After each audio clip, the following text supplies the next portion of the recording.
Paz do Senhor, meus irmãos, boa noite a todos, Deus abençoe, é um prazer gigante estar aqui com vocês, mais uma Aqui Podcast, mais uma história incrível, e eu tenho certeza que você não vai se arrepender se ficar aí até o final.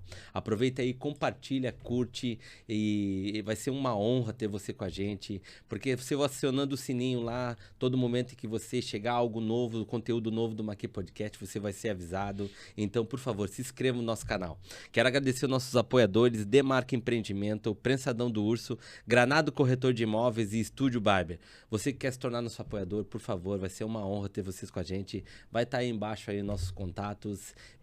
Vem com a gente, porque a ideia é cada vez mais a gente mandar essa mensagem que Jesus é aquele que cura, liberta e salva. Gente, hoje um cara top, extraordinário, projeto incrível, é um homem que teve uma história incrível e vocês não podem perder. O professor Adam tá aqui com a gente e fica aí que você não vai se arrepender. Deus abençoe a todos. Maquir Podcast.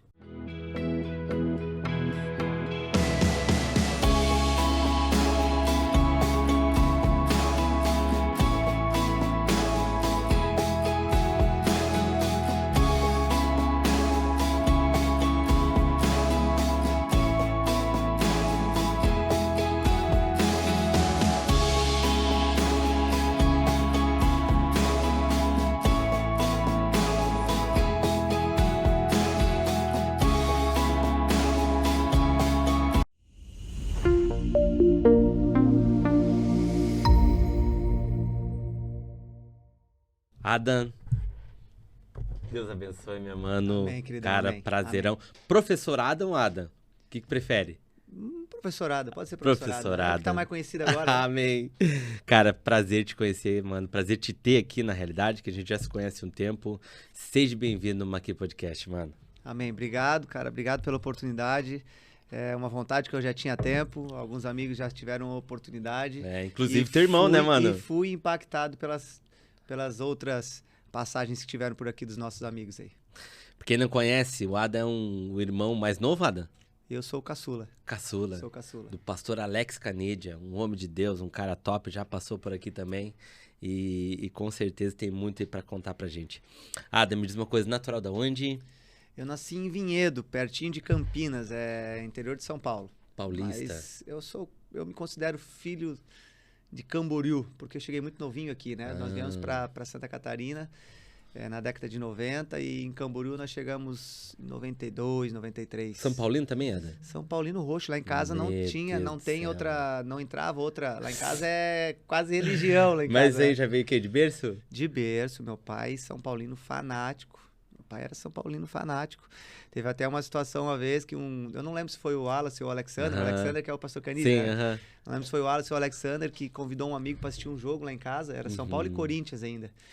E o abençoado era corintiano, rapaz. E aí começou o jogo, normal, e do nada deu um lance do Corinthians, o cara meio que vibrou assim, meu pai olhou para trás. Você é corintiano? Aí ele, some da minha casa, rapaz, sai daqui. Ele tirou Sério, eu vou dizer a base de pontapé, mas foi quase isso aí, expulsou. E é quase uma cultura tipo Grêmio e Inter? Lá em casa é. Mas São Paulo em si? São Paulo, é porque eu vim muito novo de lá, mas aí eu tenho meus entendi. tios que moram lá até hoje em São Paulo capital. Entendi.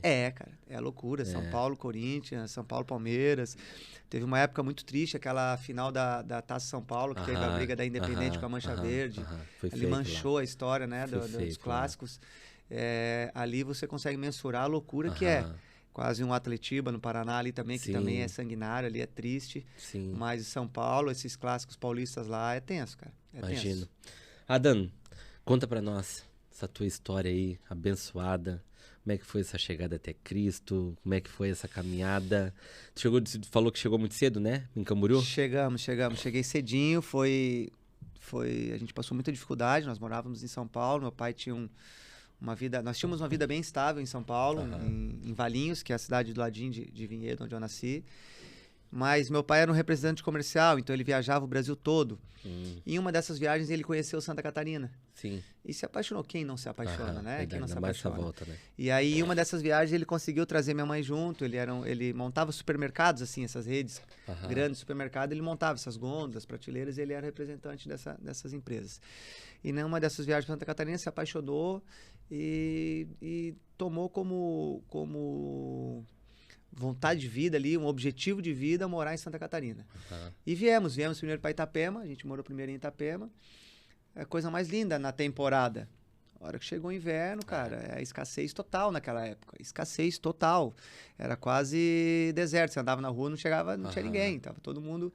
Então foi muito difícil. Num primeiro momento, tranquilo, mas aí a renda já não era a mesma de São Paulo, porque o campo de emprego, de trabalho, não chegava nem perto do que nós tínhamos lá. E começou a apertar, daí nós morávamos, eu lembro que quando a gente chegou, a gente morava numa casa de laje. Quem morava em casa que tinha laje era top, era né, top, cara? Então era uma casa de laje, aí do nada da casa de laje a gente já pulou pro outro lado da BR. A gente morava ali perto da praça, onde tem aquela concha acústica, em Itapema, centrão. Do nada a gente foi pro outro lado da BR, já numa casinha mais simples, ficamos um pouquinho lá. De lá já fomos para Itajaí, aí sim, numa casa de madeira, e ali a gente foi, ali foi perrengue. Ali foram momentos de muita superação, assim, eu muito novinho, meus irmãos sempre muito guerreiros, junto com meus pais. A diferença é muito grande, vocês? O Wallace, cara, ele tá com... Ele tá ficando velho já, o Wallace tá virando... Tá em Portugal. Ele tá em Portugal. Era da média de 6 anos ali. Entendi. Então eu era bem caçulinha, né? Então, 6 anos numa idade, quando um tem 12, o outro tem 6. É um pique rush, né? Então...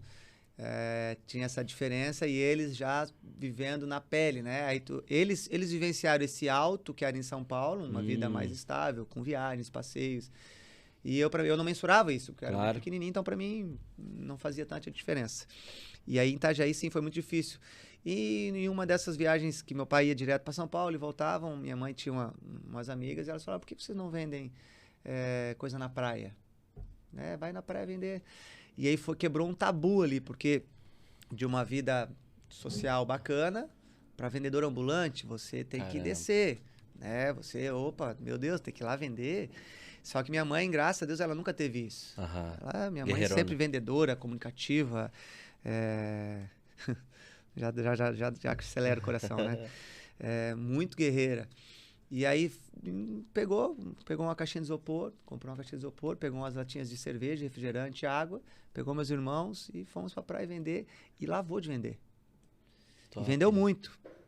E eu tenho flashes de memória, assim, do meu pai chegando de viagem e os armários, o armário quase engolia nós, né? Você abria a geladeira queria puxar pra dentro, porque não tinha nada. E aí, do nada, quando meu pai chegou de viagem, os armários cheios, geladeira cheia. Ele, o que tá acontecendo aqui? Botaram, a palavra não era exatamente essa, meu pai era complicado. Sim. Botaram outro macho dentro de casa. E aí ele não entendia de onde que surgiu aquele dinheiro todo. Porque não existia isso aqui, né, naquela época. Tô aqui, tô na praia. Não tem. Então era complicado. E aí começou, e meu pai, ele relutou. Tá louco? Vou trabalhar na praia. E primeiro relutou. Mas aí quando viu que realmente o negócio dava dinheiro, só que era muito sofrido. Você andar com uma caixa de isopor no ombro, pesado, sol quente, com as crias tudo agarrado na saia, né? Nas pernas, era muito complicado. Mas aí assim surgiu essa porta que se abriu, né? Nesse primeiro momento.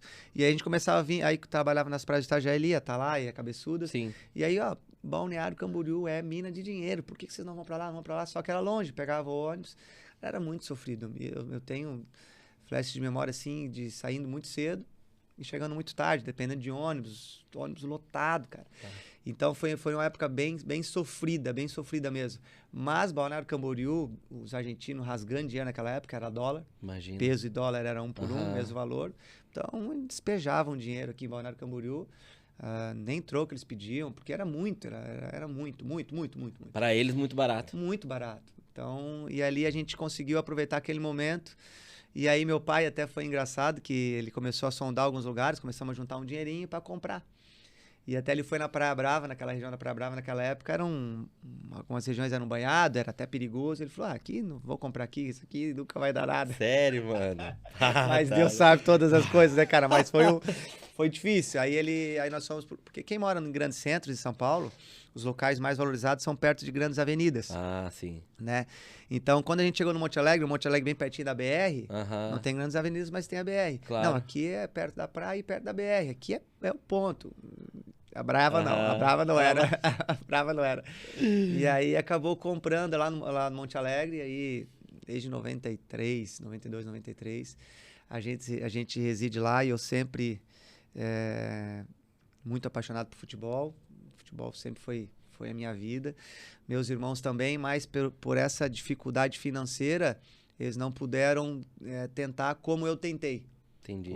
Chegar onde eu cheguei. Tiveram que trabalhar cedo. Né? O Alexander, o pastor Canidia, Alex Canidia, ele teve filho muito cedo, logo com 18 anos ele teve o Alan, que é um fenômeno. E o Wallace ainda seguiu carreira de modelo, cara. Foi bem legal, ele andou, morou no Rio, pegou algumas agências top, ele foi bem. Mas sempre nessa situação, ele também jogou futebol, jogou no Marcílio, mas era muito precário, nossa situação era bem estreita mesmo. E eu só consegui seguir jogando futebol porque daí eu morava em alojamentos. Por exemplo, eu jogando no Marcílio Dias, bem demais, meu pai falou assim, ó, chega, vai trabalhar. Eu disse, não, pai, mas eu tô bem lá. Não, porque para eles era sustentar vagabundo, né? Porque não trabalha, não trabalha vagabundo. Não importa atrás do teu sonho, não trabalha vagabundo. E ele, não, então vai morar em alojamento. Então todo lugar que eu pude, só seguir jogando porque eu morava em alojamentos. Porque se eu morasse em casa, eu tinha que parar e trabalhar. E aí no Marcílio Dias, eu lembro que eu cheguei presidente e falei, ó, vou parar. Ele disse, não, como é que tu vai parar, cara? Eu disse, não, eu tenho que trabalhar em casa. Ele disse, não, então a gente vai te arrumar um salário. Então, nesse momento, eu era o único jogador das categorias de base do Marcílio que tinha um salário. Que top, e era muito legal, porque daí eu ia receber junto com os profissionais. Então, o quê? 8-4? 8,6. 8,6. Então, cara, eu chegava já nos profissionais, já muda a passada, né? Tu já muda a passada. É verdade. Era muito legal. Só que eu voltava com massa de dinheiro, assim, porque o dinheiro que eles pagavam pra mim era o que sobrava, do que sobrava. Então, às vezes, era o dinheiro da bilheteria, então era notinha de R$1, não tinha R$2 naquela época, né? Era mais um maço de nota de R$1, assim, que eu andava com o bolso lotado e andava na passada, né? Cara, eu me lembro que eu jogava na categoria de base do Pelotas e, cara, quando a gente ganhava uma chuteira... Pô, na época, eu lembro daquela chuteira da Copa do Mundo, que era da Diadora e era dos países? Sim. Eu tinha, cara, eu ganhei uma da Argentina, cara, azul e branca. Top, hein? Mano, era eu que prestava. A passada muda, né? Mas tá brincando. Foi legal que antes de eu chegar no Marcílio, eu joguei um campeonatinho no tabuleiro ali no Mercado Vieira. Quem é lá do Monte Alegre, tabuleiro, Código La Verde, sabe? Tinha um campeonatinho antigamente lá. E, cara, um dia nós ganhamos o jogo e o dono do Mercado Vieira, que era o Ademir, era o dono do nosso time. Cara, ele deu R$4 pra nós e uma latinha de Coca-Cola, porque a gente ganhou. Uau! Isso eu tinha 12 anos. Meu Deus. Irmão, eu era o Ronaldo Fenômeno, cara. Eu já tô ganhando pra jogar bola. E andava assim, cheguei na escola e... Era o bicho. Já tenho meu salário. Cheguei em casa pra mãe, ó, mãe, 4 pila, cara. Ó, mãe, pega aqui, ó. Hoje, mas era um tá tempo aqui. bacana, né? Cara, foi muito gostoso. Pela inocência, né? Claro, inocência. imagina. E fui tentando, cara. E comecei a rodar. Meus irmãos, um já estava encaminhado, já com filho, o outro morando fora. E meu pai sempre foi mais chucrão, assim, sabe? Ele era coraçãozão durão. E minha mãe tendo sempre que contornar as situações, muito difícil. Nós tivemos uma época muito difícil. Então, eu mesmo novinho, cara, eu tinha que tomar minhas próprias decisões. Entendi. Mesmo novinho, eu decidi, e agora? Eu vou ficar nesse clube, vou pro outro, vou pra onde? Eu não tinha quem me direcionasse. Aquela paternidade por trás. E assim foi aparecendo empresários muito picaretas, que foi me tirando do caminho onde estava dando certo. E numa história muito resumida, cara, eu acabei indo para Agudos do Sul, que é uma cidadezinha do Paraná, um clube de empresário que tinha lá. Foi muito boa a passagem, foi muito legal. Daí acabei sendo dispensado, vim embora, voltei, fiquei no Marcílio Dias um bom tempo. E aí fui para Lajeado, no Rio Grande do Sul. Joguei no Lajeadense, joguei um gauchão lá, também foi muito legal. E aí acabou a base lá, vim embora, fiquei no Marcílio. Eu tive umas 4 passagens pelo Marcílio Dias. Aí voltava pro Marcílio. Aí teve uma época, que foi até antes da minha primeira ida pro Marcílio Dias, eu trabalhei uma temporada na praia. Trabalhei, acho que eu tinha 15, 16 anos. Como é que é prematura as coisas, cara? Naquela época, hoje já não. Eu trabalhei na praia, temporada, juntei uma grana e fui pra São Paulo sozinho. Tu imagina, com 15, 16 anos. Hoje um guri de 15 anos não pega prana pra ir em Itajaí, cara. Pra tentar alguma coisa lá. Pra fazer avaliação lá. E fiquei lá, daí eu lembro que eu fiquei alojado no Morumbi. Eu fiquei um período lá no São Paulo. Sim. Aí tu imagina, eu ligava em casa pro meu pai e falava, pai, a minha casa é o Morumbi. Aí meu pai chorava. Ah, que legal, que top, cara. Então eu morava dentro do Morumbi, São Paulino. E foi foi um período inesquecível. Rui que não tinha celular de tirar foto. Eu ainda tem uma foto que lá no estádio do Morumbi tem o símbolo de São Paulo, né? No chão. Não pode nem chegar perto daquilo lá. Eu peguei, subi rapidinho e pedi pro meu amigo tirar a foto.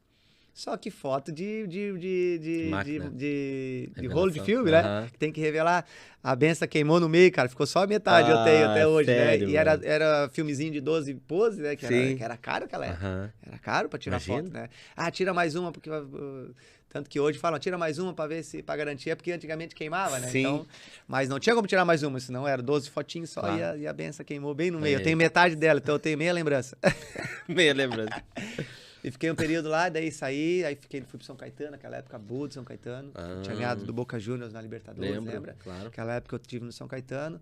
E aí, aí eu liguei pra um amigão meu, o Cal, que é um fenômeno. O Cal é um fenômeno, quadrão em média altura. Ele, Adam, nós estamos tudo no Marcílio. O Marcílio tá dando ajuda de custo, tá dando chuteira, tá dando vale transporte. E eu passando fome lá em São Paulo. Caramba. Aí eu falei, pá, cara, eu no perrengue lá, morando na casa da minha tia, tadinha. Tudo no limite, tudo apertadinho. Eu vendo que eu tava sendo entre aspas, um estorvo lá, né, cara? É um peso. E saudade de casa, nunca tinha ficado longe. Peguei, larguei tudo lá e vim embora. Tá aí uma situação que se fosse hoje eu não teria largado. Passava, ficava lá, cara. Imagina, São Caetano, bem. Mas larguei tudo e vim. Aí foi a minha primeira ida pro Marcílio Dias. Aí em Lajeado, cara.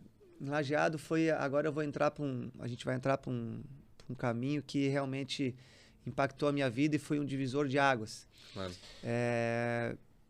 Até então, nós éramos católicos para não dizer que não era nada, né? Sim. Era o católico não praticante. Não praticante, Só para não dizer que não tinha nada, nós falávamos que era católico, não praticante, né? E a esposa do nosso senador, ela era aquelas assembleianas, canelinha de fogo, assim, sabe? Do reteté mesmo. E eu não entendia nada disso nessa época. Não entendia nada disso nessa época. E eu jogando, e eu era meio rebeldezinho, porque, pô, cria do Monte Alegre, né, cara? Claro. Criado do Conde de Vila Verde, nós era tudo meio doido. E aí um dia ela chegou pra mim, nós chamamos de tia, né? Todo mundo chama ela tia, né? Ela chegou pra mim assim, Dan, eu preciso conversar contigo. Urgente. Eu pensei, tia, o que houve? Não, vai lá em casa lá depois do treino que eu preciso falar contigo urgente. Eu falei, tá bom. Aí falei pro professor Manuel.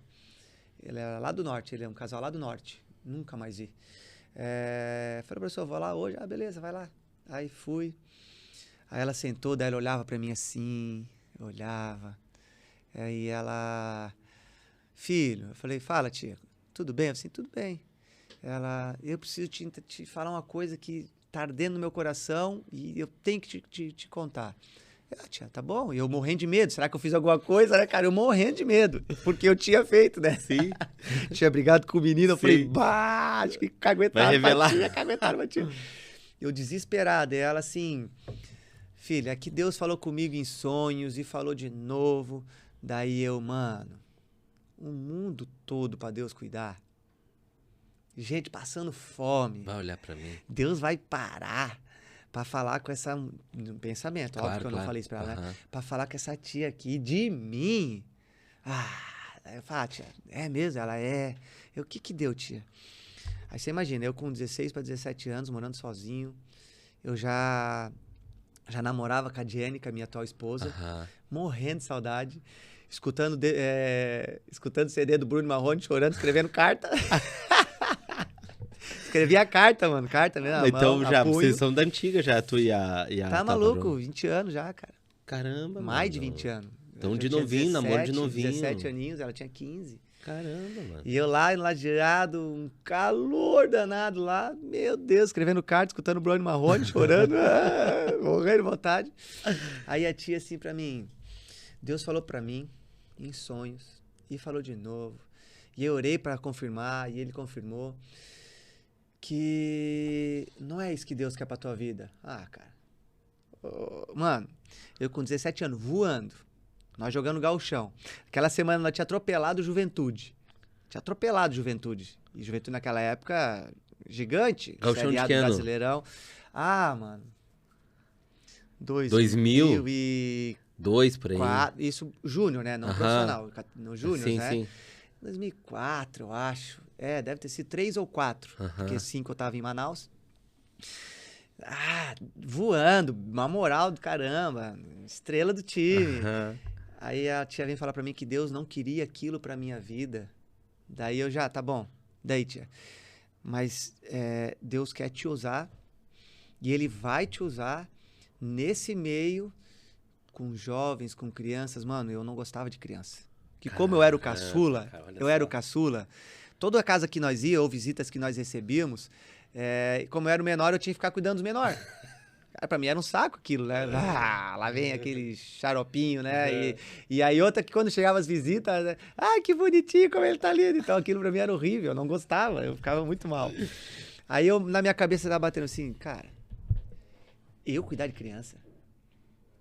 Ou essa tia tá muito louca, usou um negocinho estranho, ou Deus me confundiu. E outra, Deus vai largar tudo. Não entrava na minha cabeça. Sim. Não entrava. Pastor, não entrava. O mundo para Deus cuidar, gente passando fome, casa pegando fogo, criança sendo abusada. E Deus vai olhar para mim para dizer que eu vou ser usado lá. Não desrespeitei ela, porque graças a Deus eu sempre tive uma educação e nunca passei por cima desses meus princípios. Sim, sim. Falei, tia, legal, tia, mas assim, alguma coisa tá errada, porque eu nem gosto de criança, tia. Ela disse, mas Deus falou para mim que tu é teimoso. Uau. E que tu vai dar muito murro em ponta de faca porque tu é teimoso. Eu falei assim, sou mesmo, tia, e vou atrás do meu sonho até o fim. Ela disse assim, eu sei disso que você vai, mas você vai quebrar a cara. Eu falei, tia, mas é meu sonho, eu tenho que ir atrás. Caramba. E ela assim, eu sei que você vai, mas guarda. Aquilo entrou aqui, saiu aqui, lá. Mano, foi força de quebrar a cara. Sério? Aí saí do Lajadense, numa situação bem, bem conturbada, porque foi bem complicado, Tinha uma situação de uns meninos que subiu pro profissional porque tinha um negócio com um cara lá. Empresário e... Pior. Entendi. Pior. Entendi. Pior. Entendi. Sempre muda, né, Ada? E tem, né, Ada? O cara gostava de menino. E aí eu via que tinha uns meninos subindo que não tinha potencial para aquilo. Eu falei, cara. E houve o convite. Daí é pra ti treinar no profissional hoje. Eu falei, E aí eu já tava meio desconfiado. Quando eu soube, eu pensei, não vou. E aí começou a dar esse confronto. E aí eu não queria subir, porque eu sabia que se eu subisse eu ia ter que bater numa porta lá e eu não ia bater naquela porta. Então, depois teve até um escândalo. Surgiu, ventilou o nome desse cara aí e baniram do futebol na época, né? Faz anos isso, né? Nem sei, não quero nem saber que fim levou esse rapaz aí. E aí voltei, aí voltei pro Marcílio na época. E aí eu no Marcílio, cara, muito bem, né? 17 para 18 anos, 18 anos acho que já tinha. Já com salário, daí, né? Eu tinha o salário, foi essa vez que eu comecei a receber salário. Subindo profissional toda hora, treinando profissional toda hora. O treinador era o Tonho Gil, cara, um paizão pra mim na época, um paizão. Só que na minha casa tudo muito difícil. E os mais próximos, nossa, vai saber. O meu pai, ele tinha problema com alcoolismo, cara. Então, quantas e quantas vezes nós chegava em casa, apanhava todo mundo, parei, não sabia nem por quê. Todo mundo. Até a minha mãe, todo mundo. Então aquilo mexia muito comigo. Tipo, tu passava o dia inteiro em função de treinar quando e eu tava coisa... quando eu tava no Rio Grande do Sul, no Lajadense, a minha cabeça estava aqui. Eu falei, como é que minha mãe tá lá, cara? Pô, caramba. Minha mãe tá lá, Olha como é que só. minha mãe tá lá? Era muito difícil. Só que era osso. E aí eu no Marcílio, aí treinando profissional bem. Aí o treinador até deu uma entrevista uma vez pro jornal falando que eu era lateral esquerdo na época. O Marcílio não vai contratar a lateral esquerdo para essa próxima temporada, tipo outubro, assim, nós estávamos. Que nós vamos subir uma joia da base. Mano, uma moral que você não tem ideia. Foto no Diarinho toda hora. Porque o Diarinho para nós aqui era o jornal que cobria o Marcílio mais firme, né? Eu tenho guardadinho até hoje. Então, nós vamos subir uma joia da base. E eu bem, treinando bem. Aí me aparece um abençoado empresário. Adam, quer jogar a Taça São Paulo? Pô, Quem Taça que não São quer Paulo. jogar a Taça São Paulo? Bah, Isso é meu sonho. visibilidade. É o meu sonho jogar a taça. Não importa pra onde você vai, eu falei assim, não importa pra onde eu vou jogar a Taça São Paulo. Caramba. Ele falou assim, cara, eu tenho um time lá em Manaus. Aí, pra jogar, o treinador é meu, vai você, o Joatan daqui de Balneário Camboriú, o Adriano Cascavel Aham. e o Juninho Balbino, de Itajaí. Vai vocês 4 pra lá, pra jogar a Taça São Paulo.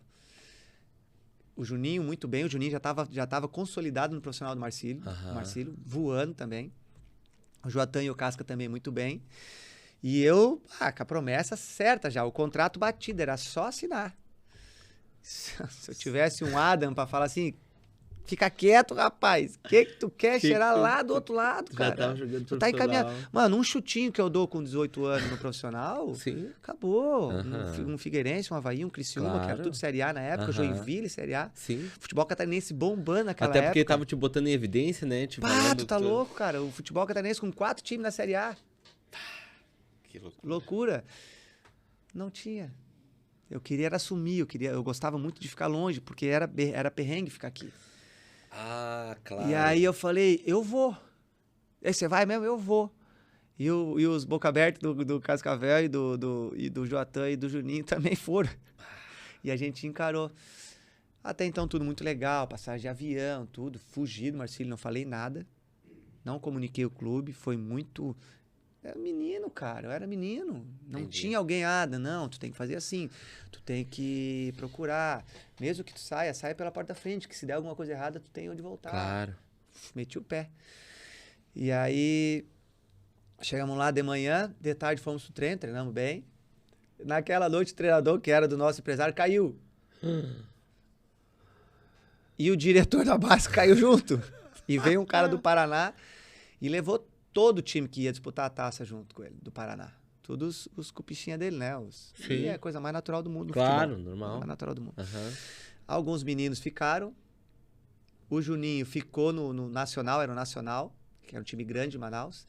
Mas não foi pra taça, ele ficou... Pra tu ver como é que é uma panela fechada. O Juninho ficou porque o profissional quis ele pro profissional, mas o cara não quis ele pra jogar taça. Pra jogar taça. Loucura. E aí eu falei, mano, e agora? Falei com o empresário, e aí, cara? Ele, cara... Eu tenho um time de menos expressão aí, que o treinador era o Mirandinha, tu vai lembrar do Claro, Mirandinha. Corinthians. É, o Mirandinha, não o último Mirandinha, o primeiro Mirandinha, que foi o primeiro brasileiro a jogar na Inglaterra, tudo, o primeiro tá, Mirandinha, tá. que era fominha igual. Aham. É. E ele era o treinador, ele disse assim, cara, é o treinador, ele é meu amigo, ele quer vocês lá, pra jogar o profissional, daí aquela temporada profissional. Eu falei assim, cara, e agora? Voltar eu não posso. Os caras queriam me matar aqui, né? Ah, imagina, cara. Vamos ficar. Uma vida, uma loucura, cara. É, parecia que eu estava em outro país. Uma cultura muito diferente. Manaus. Um calor insuportável. Muito da língua, do dialeto deles, tu não entende. Muita coisa era bem diferente do nosso. E a cultura, assim, né? Sim. A própria Comida. culinária deles, Aham. bem diferente. Cara, eu sofri, mano. O calor era Insuportável. um diazinho normal, 35 graus. Aí, Normal, gostosinho, 35 graus. Então foi uma experiência riquíssima, culturalmente falando, mas futebol, para minha carreira de esportista, foi a pior Decadência. escolha que eu fiz na minha vida. Não por ter ido para lá, porque foi bom se eu não tivesse largado um certo lá atrás. Sim. Muito certo lá atrás. E aí tá aí as loucurinhas que a gente vai fazendo. Aí tá, fiquei lá, quebrei a cara, voltamos, aí imagina, nós fomos em dezembro para lá, final de novembro, dezembro, passei Natal lá, passei Réveillon lá, passei meu aniversário lá, que é janeiro, chorando pra caramba, já tava com a Jennifer também, né, na época, muita saudade, muito sofrimento, saudade da família, não é pega um ônibus e vem, tá do outro lado do país, cara, do outro lado do país.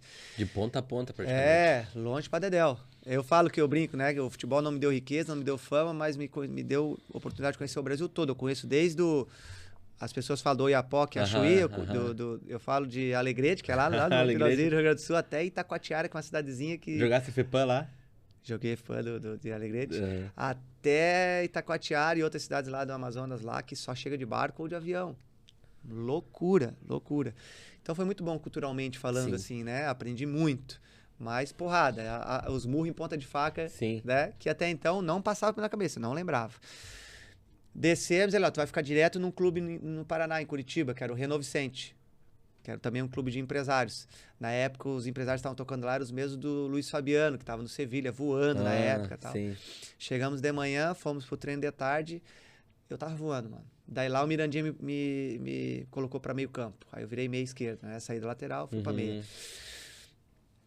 Treinando de tarde, no meio do treino, tinha tipo uma casinha assim, que o pessoal, a diretoria ficava assistindo lá em cima. Um dos diretores, que eu nem sabia que tava lá, parou, desceu, chamou o treinador, mandou parar o treino, me chamou. Chama esse menino ali, vem cá. Não, onde é que tu veio? Ah, eu tava assim. Vai lá se trocar que eu preciso te levar no lugar. Cara, no meio do primeiro treino, ele me levou, eu me troquei de roupa, tomei banho rapidinho, saí, nós fomos na Federação Paranaense, ele me federou, no outro dia nós fomos pro Campeonato Paranaense e eu fui titular do time. Uma moral, irmão. Que time era? Uma moral. Renault Vicente. O nome do time era Renault Vicente. Cara, uma moral. Falei, pá, que moral. Só que eu cheguei lá, era junho, o frio, e eu tava vindo de Manaus, que era um calor, então eu não tinha roupa de frio lá, tava passando frio de verdade. E aí passou uma semana, fomos bem no jogo e tal, passou outra, aí o treinador disse, ó, cara, tu vai... Era quinta-feira, esse final de semana não tem treino, tu vai pra casa, segunda-feira tu volta e te apresenta. Meu Deus, sonho, né, cara? Eu queria vir pra casa. Sim. Aí vim pra casa, na quinta, daí era pra voltar na segunda.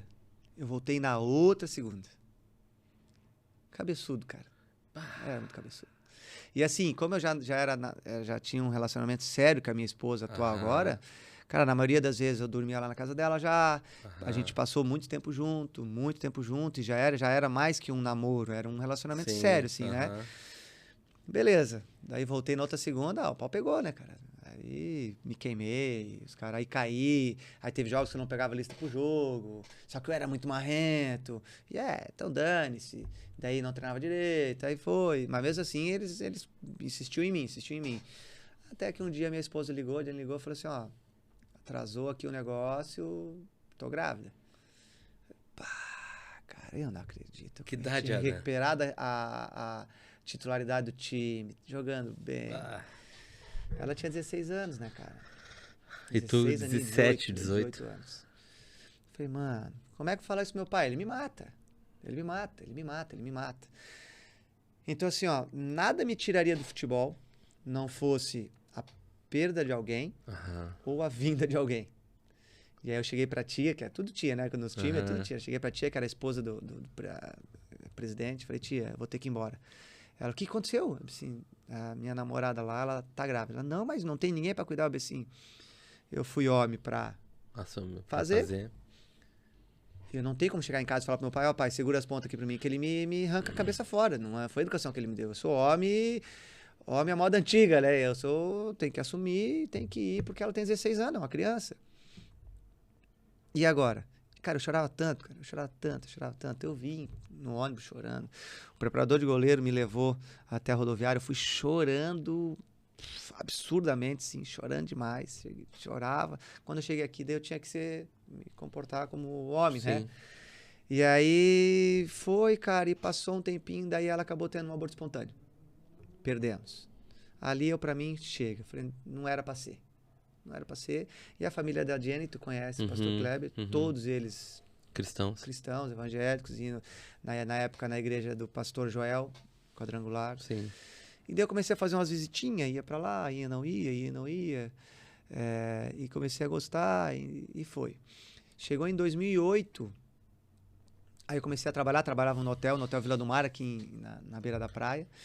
Aí comprei minha motinho, ganhava muito bem, porque eu sempre muito comunicativo, e eu falava muito bem espanhol, porque eu cresci na praia, e na época era muito argentino, então eu falava muito bem o espanhol, muito, com sotaque, eu tinha até sotaque. Aí quando eu falava que não era argentino, e falava que era brasileiro, nem os argentinos que estavam falando, como? Mas porque eu vivia desde 4, 5, 6 aninhos com argentino, que tinha mais argentino que brasileiro aqui na década de 90, né?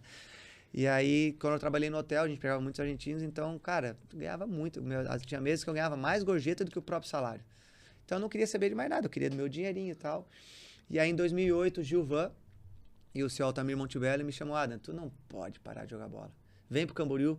Eu disse assim, não quero. Tu não pode parar, cara. E aí, uma semana antes desse convite, o Emerson, da seleção brasileira, lembra? Na época ele tava no Real Madrid. Lá de Pelotas. Isso. Tinha um projeto lá, como era o projeto? Fragatas? Fragatas. Fragatas. É. Lembrei. Ele se hospedou no nosso hotel ali. E eu fiz uma baita amizade com ele. Joguei Até hoje tem esse projeto 3 futebolzinhos joguei com ele. Aham. Né, ele me chamou, vamos jogar uma peladinha lá hoje. Ô, tu quer ir junto? Eu disse, pô, cara. E eu dava a vida no futebolzinho, né? Com ele. E aí ele me prometeu uma camisa. Ele tava no Real Madrid nessa época. Não, vou te dar uma camisa. Aí, tipo, o check-out dele, o dia de ir embora era na quinta-feira, a minha folga era na quarta. Eu falei, beleza, ele vai só na quinta. Ele antecipou a saída dele, foi embora na quarta e eu não tava no hotel. Daí eu perdi a saída dele. Fiquei chateado pra caramba. E aí, lembrei dele porque o Gilvan falou assim, o treinador vai ser o irmão do Emerson. Aí eu falei, opa, Sim. O Emerson me conhece. Pô, o Emerson me botar no clube é isso aqui, ó, né, na minha cabeça. Claro. Foi o irmão dele treinador. Pensei, Gilvan, cara, até posso ir, mas só se você... O salário na época era R$350, R$380. Aí ele, só se vocês cobrir o que eu recebo no hotel. Mas você recebe, cara, lá eu tô recebendo uns R$900. Aí eles pensaram assim, então a gente vai arrumar uns apoiadores e vamos ver o que dá. Daí falou com o seu Altamir, beleza. Consegue treinar uma semana? Daí eu fui no hotel, troquei meu horário para poder ir treinar. Aí quando você vai treinar e tu não tem responsabilidade, você joga levinho, baguncei no treino. Porque se desse certo tava bom, se não desse também tava bom. Entendi. Então baguncei. O treinador falou, não, eu quero o menino. Eu falei, pô, que massa. Esse cara conversar com o irmão dele, eles vão me botar num clube grande rapidinho. E aí, pensa num cara mascarado. Foi o cara mais arrogante que eu conheci na minha vida, cara. Eu conheço, cara. Um dia ele sentou nós no meio do campo, assim, a partir daquele dia, pastor, eu não conseguia olhar pra cara dele. Ele tinha uma... grava no coração da gente. Ele tinha uma Tucson preta.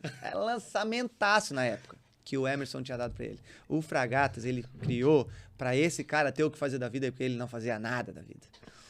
Sentou numa roda, porque...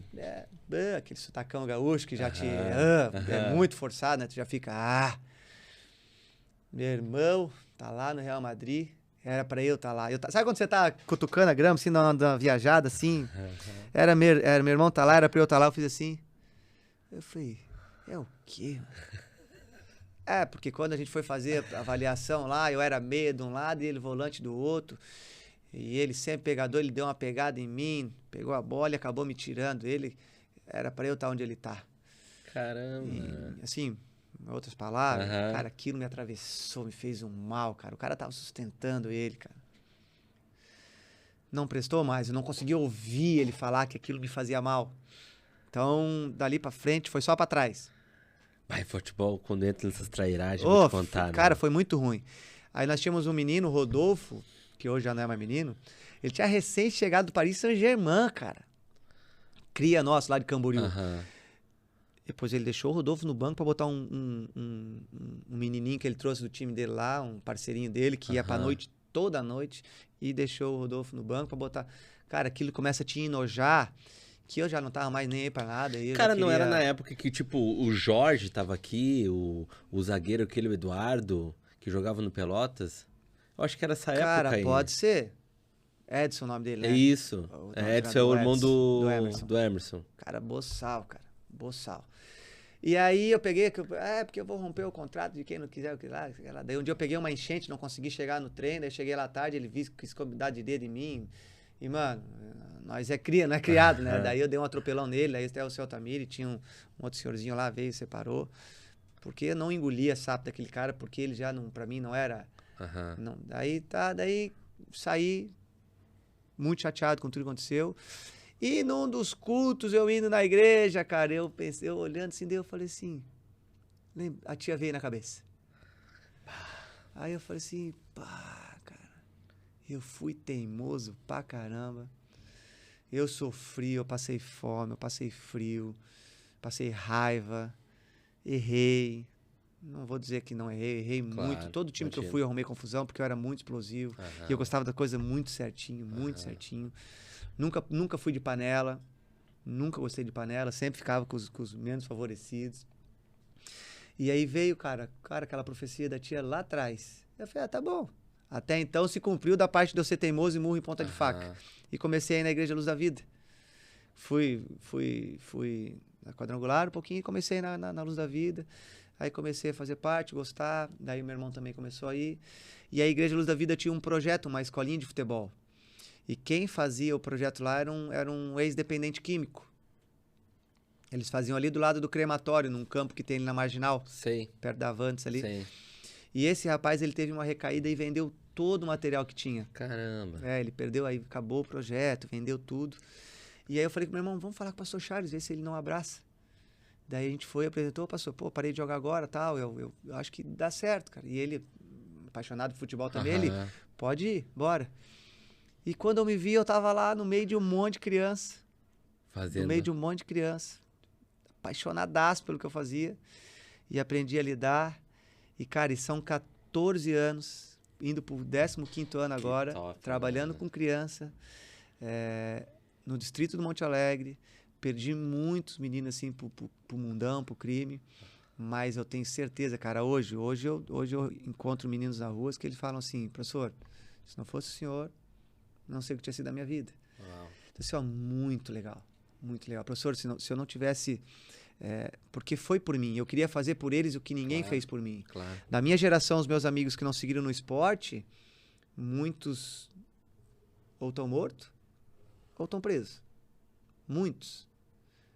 Então, eu queria fazer por essa geração o que eu não tive na minha geração. Na minha geração era poucos, era o Antônio Augusto, foi o Ademir que tinha um campeonatinho, era o Gildo, um queridão lá, um guerreiraço do bairro.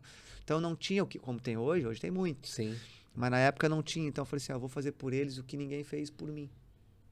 Eu vou orientar o que eu não tive a orientação. Os erros que eu cometi foi por inexperiência, foi por não ter o feeling, porque era muito novo, de trocar o certo pelo duvidoso. Então, eu falei, eu quero fazer por eles o que ninguém fez por mim. E Deus foi abençoando, cara, e começou a abrir porta, Quando eu vi, eu já estava trabalhando com o meu projeto, com uma franquia do Grêmio, recebendo convite para trabalhar no Grêmio, só não fui porque na época minha filha tinha recém-nascido, então eu não podia largar. Sim. Não me arrependo uma vírgula do que eu fiz, porque eu priorizei ali a minha família na época. Mas foram 14 anos que eu fiquei lá dentro cuidando do filho dos outros. E quando eu vi, a minha filha estava com 11 anos, uma moça. E tu não viu passar? E fez assim, né? Pum, passou. E Deus me abençoou, né? Depois de muita tentativa, 10 anos depois, eu brigando muito com Deus, querendo um outro filho, mas eu queria um menino. Eu quero um menino. E impondo, né? Impondo. E não vinha. Daí a Diana engravidava. Aí nós tivemos mais 3 abortos espontâneos. Acabou perdendo. E sempre muito doloroso. Aí não dá mais. Não dá mais. Chega. Ela vou voltar a tomar os remédios de volta. E aí eu não queria filho único, porque eu acho triste, difícil. Né? Triste, porque um dia a gente vai faltar e o filho vai ser sozinho. Então ter um irmão é legal, é importante. E aí eu larguei, pastor, assim, falei, Deus, eu quero uma companhia para minha filha. Não importa se vier menina é melhor, mas eu quero uma companhia para minha filha. E aí Deus abençoou, cara. Primeiro eu tomei mais uma porradinha. Eu digo assim que de 2020 para cá, hoje eu falo em tom de brincadeira, mas é muito doído. De 2020 para cá, foi muita luta, cara. Diz que Deus dá as maiores batalhas para os seus maiores guerreiros, mas Deus me confundiu com o Rambo ali. Ele pensou que eu era não sei o que ele pensou. Cara, ele forçou a barra comigo. Né? Porque daí em 2020 veio o Covid. Sim. E o Covid levou o meu pai. E nós éramos acostumados, o meu pai sempre tomou a cerveja dele a vida toda, fumou a vida toda. Mas ele chegava de um exame e falava, o que deu, pai? Eu tô com insuficiência renal. Mas tu olhava, era um urso forte. Pai, e aí o exame de hoje? Minha pressão chegou a 27, mas tu olhava pra ele. E aí, pai, como é que tá? Eu tô com coração grande. Diabetes. Não sei o quê. Tô com uma suspeita de câncer na bexiga. Fortíssimo. Então, nós nem dava bola. Quando veio o Covid, eu falei assim, só mais uma. Um urso dentro de casa. Mas daí o Covid pegou tudo, né? Botou num saco, chacoalhou, pegou hipertensão, insuficiência renal, coração grande, a diabetes, chacoalhou, não misturou e aí foi com tudo, cara. Depois que a minha filha nasceu, pastor, meu pai, ele tava depressivo, ele já tava ruim, porque muita dor nas costas, não conseguia, ele era muito ativo. Minha filha transformou a vida dele. E mesmo com tudo que ele fez, a gente sofrer quando pequeno, mas eu era o caçula, eu era muito agarrado nele, assim. Eu com meu pai, nós era muito... Cara, é inexplicável, eu não sei. Que se eu fechar o olho e lembrar o que a gente acabava sofrendo, tanto que o Wallace, meu irmão mais velho, coração empedrado com meu pai. O Alexander já não tanto, porque ele já saiu muito cedo de casa. Mas eu era uma ligação muito forte, cara, muito forte com meu pai, principalmente por causa da minha filha. Aí o nome da minha filha é Valentine e a minha avó era Valentina. Aí eu queria dar um up no meu pai, eu falei, pai, eu vou homenagear a vovó, que era a vovó Dedê, a gente chamava, e vou botar o nome da minha filha de Valentina. Cara, meu pai foi um céu, assim, ele, cara, que legal, que top, e pá... Mano. Só que veio uma remessa muito grande de Valentina. Tudo era Valentina. Aí eu achava a Valentina muito forte. Na minha cabeça, isso. Não sei quem vai conseguir entender. Aí eu falei, vou falar Valentine. Acho que Valentine é mais doce. Não sei. E cheguei em casa e falei, pai, vai ser Valentine. Rapaz, o homem virou num louco. Então, tu não vai homenagear nada, porque o nome da tua avó não era Valentine, o nome da tua avó era Valentina. E pai, eu falei, agora tem que ganhar ele de novo. Eu falei, tá bom, pai, vai ser Valentine, mas como toda criança tem um apelidinho, a gente chama ela de Dedê, porque minha avó era vovó Dedê. Ganhei o velho de novo. Então, cara, ele me ligava todo dia, porque todo dia eu ia na casa dele. Se um dia eu falhasse, ele dizia assim, tu não vai vir aqui, tu não quer entrar, não precisa entrar, mas só bota Valentine só na garagem pra eu ver, e daí tu pode levar. Não passava um dia que ele não pedia pra ver a Valentine, cara. Meu pai era casca grossa. A Valentina subia na canguta dele, ninguém mexia no cabelo do meu pai, Ela subia e chacoalhava o cabelo dele, deitava e rolava em cima dele, e ela mudou a vida. Ela trouxe uma esperança, uma vida de novo pro meu pai. E aí chega 2020, uma porrada. Cara, que lambada que eu tomei, que rasteira que eu tomei. Assim, eu falei assim, por que, Deus? Cara, eu briguei muito com Deus, cara. Eu briguei muito com Deus. Muito, que eu não aceitava. Porque a gente é egoísta, assim, né? A gente é... Não importa se ele ficasse mal em casa, eu queria ter ele em casa. E o médico falava, cara, é 99,9% que é câncer que teu pai tá na bexiga. A gente só não consegue fazer a biópsia porque ele não aguenta. É uma cirurgiazinha, é ter que abrir... Então, a infecção estava muito grande, tem que controlar a infecção. Daí, quando controlava uma coisa, controlava outra. Aí ele falou assim, eu não vou falar para você que porque nós não fizemos uma biópsia, mas vou falar para você que é 99,9% que é câncer. Então, eles falavam, se teu pai conseguir sair do Covid, cara, ele não vai ter uma vida plena. Sim. Não vai. Eu nem aí na minha cabeça. Eu queria ter o meu pai comigo. Eu queria, porque foi muito, cara, foi muito doído, cara, porque era tudo muito novo, assim, era tudo... Tu não podia chegar perto, cara. Tu não podia abraçar. Tu não podia fazer um carinho. Ele era muito carinhoso nessa época. Foi a época que eu tive pai de verdade. E a gente ia visitar eles, assim, no hospital. Eles botavam o celular da enfermeira, ele lá dentro do quarto, e a visita era assim, cara, era por telefone, cara. Tu não podia nem pegar o telefone e falar assim, pai, cara, eu tô aqui, não podia. E ele muito dependente da minha mãe e ficou sozinho, cara. E daí a última imagem que eu tenho dele, cara.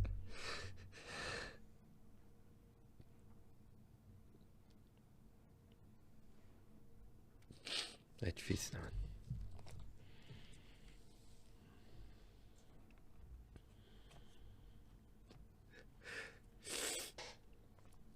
Ai, cara.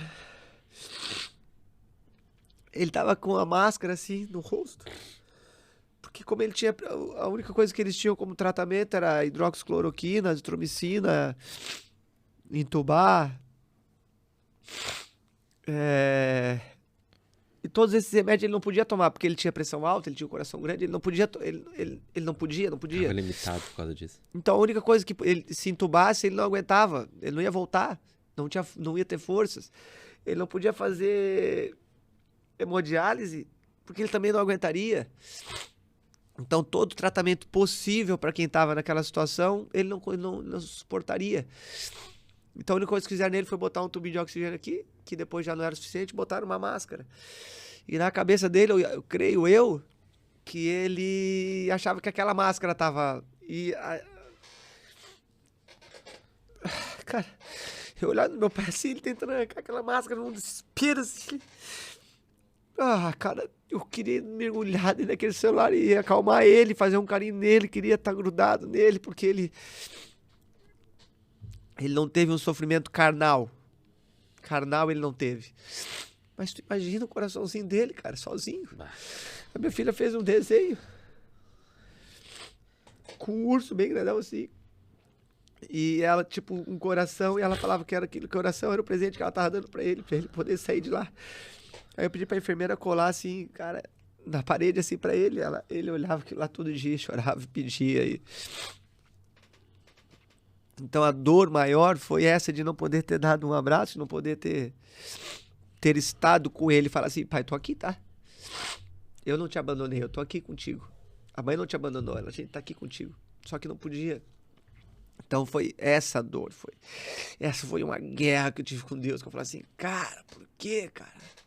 Por quê? Não. E óbvio, depois vai dando uma maturidade espiritual com o passar. E aí eu falei, meu Deus, cara, por que tá acontecendo isso? E aí Deus tu vai buscando tentar entender. E numa dessas brigas minhas com Deus, assim, com o Espírito Santo, muito chateado, muito triste, muito... Eu não consegui ouvir hino, cara. Eu não consegui ouvir hino. Eu ouvi o hino porque era como se fosse um gatilho, assim, sabe? Uhum. Aí Deus mostrou assim pra mim como seria se ele saísse de lá. Uhum. A gente já viu muitos casos, assim, tive na família também. E já tive muitos casos de amigos de pessoas com câncer. Da pessoa pedir pra morrer. De não aguentar de tanto sofrimento. E me veio uma imagem, assim, do meu pai me falando assim, cara, por que vocês não me deixaram morrer? Imagina um câncer na bexiga, tu te comendo por dentro, e assim eu falei, cara, eu acho que Deus ainda foi muito bom com ele. Porque ele plantou coisa ruim, ele judiou nessa vida, cara. Então ele judiou muito. Eu acho que Deus ainda foi muito bondoso com ele da maneira que ele foi. É que muito provavelmente também ele deve ter dado aquilo que ele ganhou, né, mano? A gente não... Tu deve conhecer a infância dele, né? Não deve ter sido fácil também. Ele entregou o que ele teve. A infância dele foi... Que geralmente é assim, né, mano? Sabe outra coisa também que eu percebo, mano? Não sei se tu já teve esse feeling também. É que essas teimosias e essas de encontro a essas batidas na ponta de faca foi de repente também mais pra não ver um cenário que existia dentro da tua casa, né, mano? Muito provável. Muito provável. Que, querendo ou não, foi um refúgio pra ti, né, mano? Eu fugia. Tu tinha sonho. Eu fugia. Mas ao mesmo tempo era algo que tu ancorava pra poder... Tá, eu queria estar fora de casa. Eu queria estar fora. Eu não queria estar em casa. Eu sempre quis estar fora de casa. Sempre quis.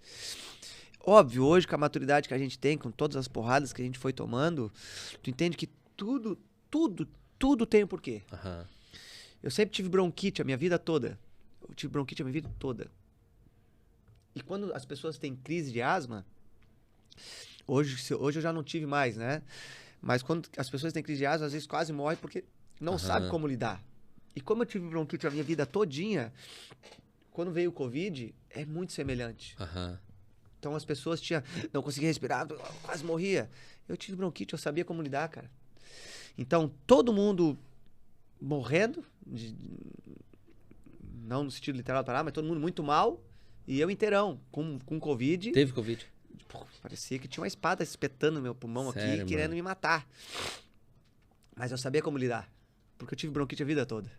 E eu reclamava da minha bronquite a vida toda, mas ela me forjou durante a minha vida toda pra eu poder segurar as pontas pra minha mãe, enquanto meu pai tava internado, minha mãe mal em casa.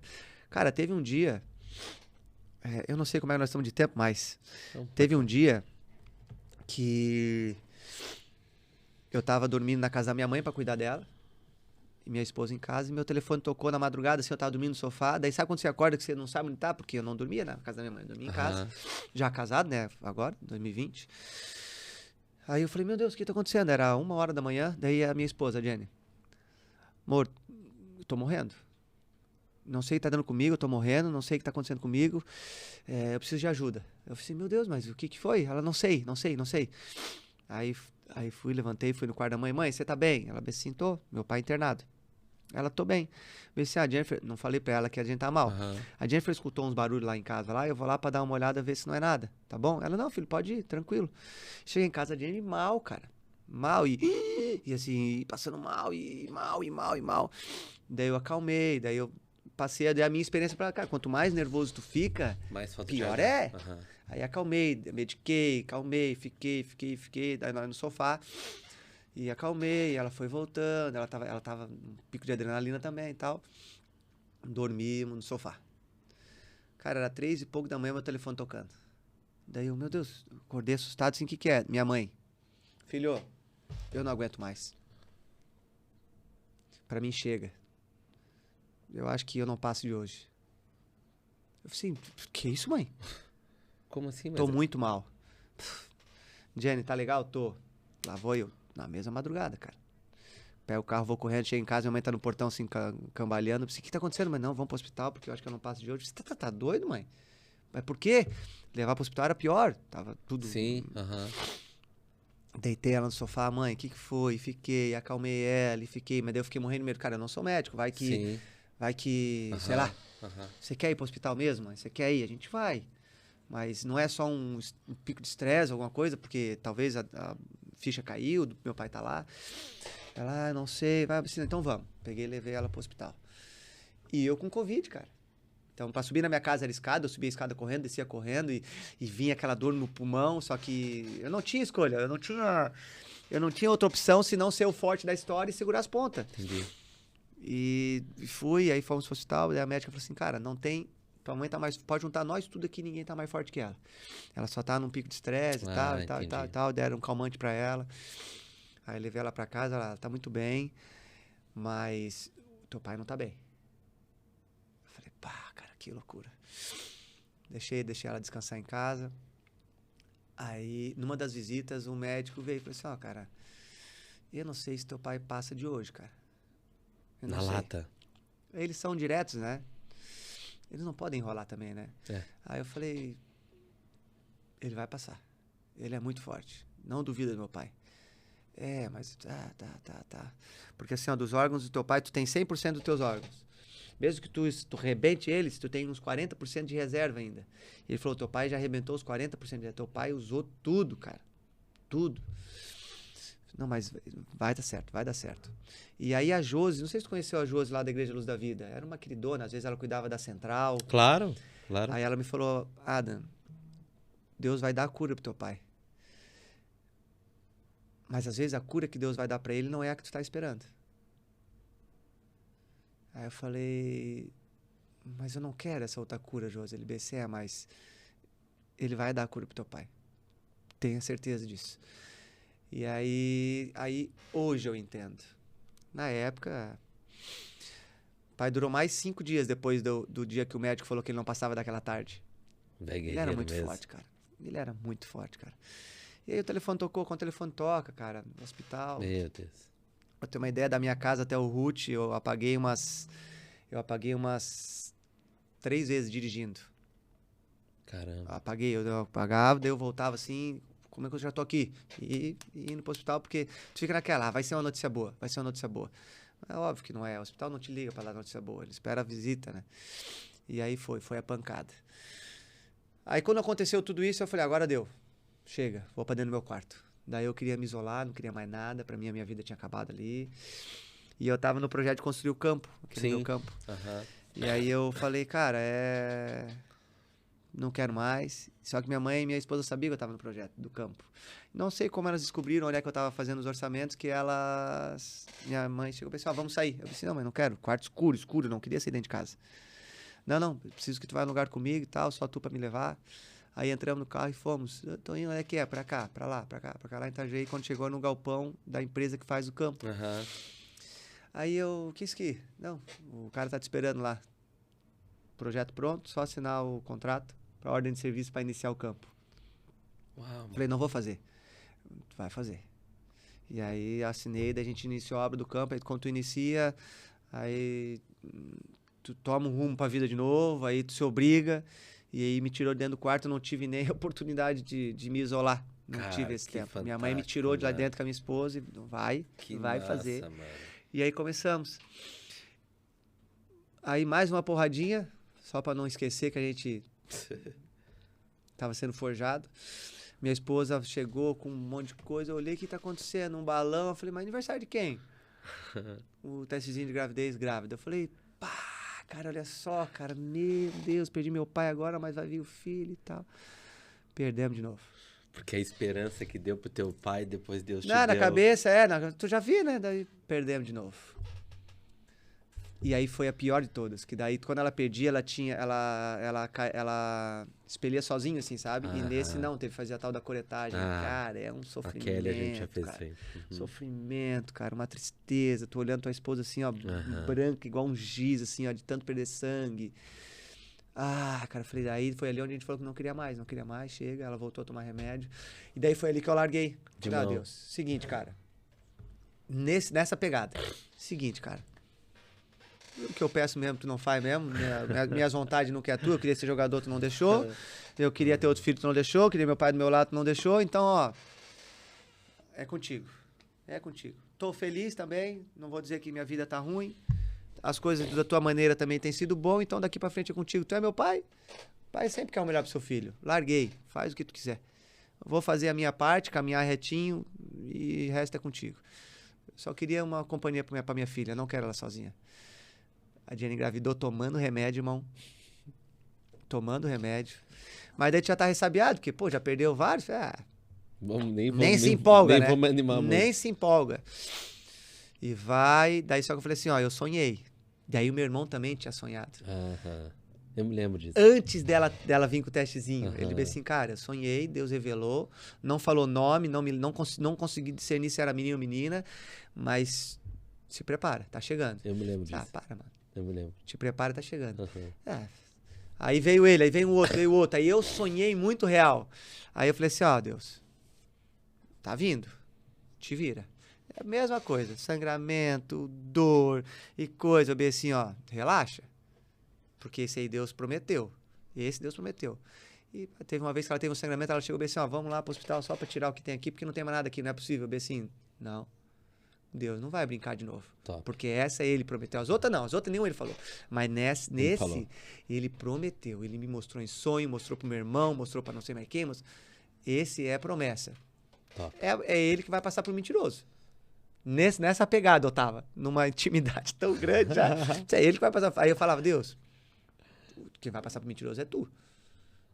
E aí a gente ia pro exame. Aí, óbvio, aí tu faz a tua parte, né? Aí cuidava mais, aí tomava medicação e tal. Tá lá, cara. Meu filhotinho com 1 ano e 8 meses. Que top, uma promessa maravilhosa, aceleradíssimo. Minha mulher fala, meu Deus. Mas se fosse pra vir um menino molenga que eu nem queria. Eu queria isso aí mesmo. Moleque, é pra... E aí dei esse presente pra minha mãe. Cara, minha mãe... Faça ideia. Cara, a gente sofreu muito depois da perda do meu pai. E aí, pra não perder o costume das porradinhas da vida, minha mãe começou a ficar meio ruinzinha. Aí ela, pra ter uma ideia, em janeiro do ano passado, ela trabalhando na praia ainda, feliz da vida. E aí ela caiu e machucou o joelho, e a vida dela era trabalhar. Quando ela machucou o joelho, ela já ficou ruim. Dali foi piorando a coisa. E aí eu tinha uma tia, que eu também perdi ela há pouco tempo, que ela tinha muita dificuldade de respirar, mas a gente pensava que era porque ela trabalhou, ela era manicure, e as acetona antigamente era muito forte, ela viveu respirando aquilo ali. E aí minha mãe foi pra Sorocaba pra cuidar dela.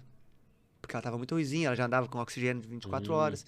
Aí minha mãe me ligou assim, filho, eu descobri o que a tia tem. Esse lugar aqui é insuportável, Sorocaba. Não, o ar aqui tu não consegue respirar. Nós temos que tirar ela daqui urgente. Eu disse, mas assim, mãe, será que é tanto? Ela assim, não, é seco, parece que tu não respira, mas não respira. E aí eu tinha ido pro interior de São Paulo e na volta eu ia passar a pegar ela. Aí chegamos em Sorocaba, respirei, um pouco mais quente, mas nada do que ela falava. Falei, mãe, vamos. Aí ela já tava com uma febrezinha, minha mãe. Tava com uma febre. O que foi, será? E muito cansada. Muito cansada. Minha mãe já tava mal. Tava com uma pneumonia. Uau. Aí levamos, até passamos em Eldorado, na casa do meu tio, fizemos uma visita muito emocionante, um tio, um irmão do meu pai, que eles são muito parecidos, assim, e foi muito gostoso, assim, foi uma lembrança, foi um momento inesquecível pra mim. E aí fomos pra casa e dali pra frente minha mãe muito mal, muita dificuldade de respirar e, cara, queda livre, mano, queda livre. E era forte também, né? Piorou. E eu correndo com ela todo dia, indo pra um exame, outro exame, tratamento. Até que chegou um ponto que ela tava em casa muito mal. E aí eu liguei pro bombeiro, aí levamos pro Ruth Cardoso, aí foi pro Ruth Cardoso, ficou um tempinho, oxigênio já não era o suficiente. Aí veio, vamos ter que entubar. Eu disse, não, mano, mas tá louco? Ela tava aqui agora bem. Não, vamos entubar porque vai ser bom pra ela. E aí entubou. Daí ela ficou em isolamento, porque não sabíamos se era uma pneumonia bacteriana ou viral. Não tinham conseguido ainda decifrar. Aí ela ficou no isolamento, e aí, só que aí eu tava todo dia com ela. Aí eu levava o creminho, fazia massagem nos pés dela, ela inconsciente, né? Esquentava os pés, esquentava as mãos, abraçava, orava, a gente botava um louvor, daí meu irmão também vinha junto, sim, ficava louvando com ela no quarto. Momentos assim, bom de ela sentir que ela não estava sozinha. E ela começou a responder ao tratamento, cara. Ela começou a responder ao tratamento e aí veio um tal do ditado que eu nunca tinha ouvido falar na vida. E que fez todo sentido e que também não sei se existe, mas ali aconteceu. Que dizem que existe a melhora da morte. Sério? Que a pessoa dá uma melhorada, uma recuperada ou não sei. E foi exatamente o que aconteceu. Ela começou a responder ao tratamento, diminuíram a dosagem do medicamento, mas o que você deixava ela sedada. Entendi. Ela começou, daí cheguei um dia, cara, ela com o olhinho aberto assim, cara. Eu pulava, daí tiraram ela do isolamento, foi pra UTI, ainda era UTI ainda, né? Cara, eu gritava dentro daquele, eu chorava, eu abraçava ela, eu chacoalhava, eu falei, mãe, eu achava que eu nunca mais ia te ter, cara, e eu abraçava ela, e eu chorava muito, meu Deus, e aí o cara do lado, porque tinha vários leitos, assim, o cara do lado veio, me deu um cutucão, ele assim, ei, aí eu nem aí pra ele, eu falei, sai, cara, ele, Dan, que daí, como tu tá todo dia ali, tu vai vir fazendo amizades, né? Claro. Tu vai matar tua mãe, cara? Quando eu olhei o coraçãozinho dela, quase 300, porque ela também tava naquele pico de emoção. Claro. Só que ela tá debilitada, cara. Eu falei assim, meu Deus, eu fui acalmei, mãe, pelo amor de Deus, calma. Aí eu fui acalmando ela também, porque ela também tava naquela euforia, né?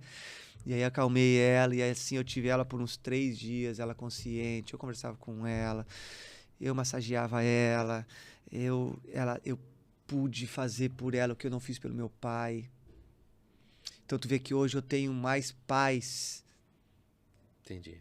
Com ela do que eu tive com meu pai, porque eu pude mostrar pra ela que em momento algum ela ficou sozinha. Em momento algum eu abandonei, em momento algum eu falei assim, não, cara, todo dia era de manhã e de noite, de manhã, de tarde e de noite, os possíveis visitas que tinha, se pudesse ficar lá o dia inteiro, ficava. Cara, ela viu que ela não foi abandonada em momento algum. E aí, do nada, cara, ela começou a piorar, ficar ruinzinha. Daí eu voltei, ela já tava inconsciente de novo. E daí foi piorando. Daí um dia eu cheguei, já tava a máquina que faz de insuficiência renal. A hemodiálise. A máquina de hemodiálise do lado dela. E aí, cara, foi piorando.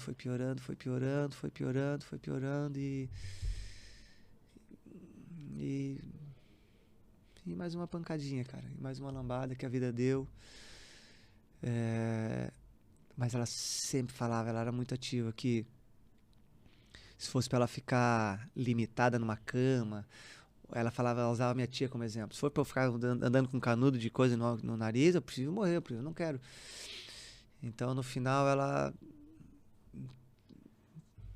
Não sei expressar. Mas eu perdi ela não teve um sofrimento carnal também, igual a minha avó, a mãezinha dela Sim. teve por causa de um câncer, mas teve uma dor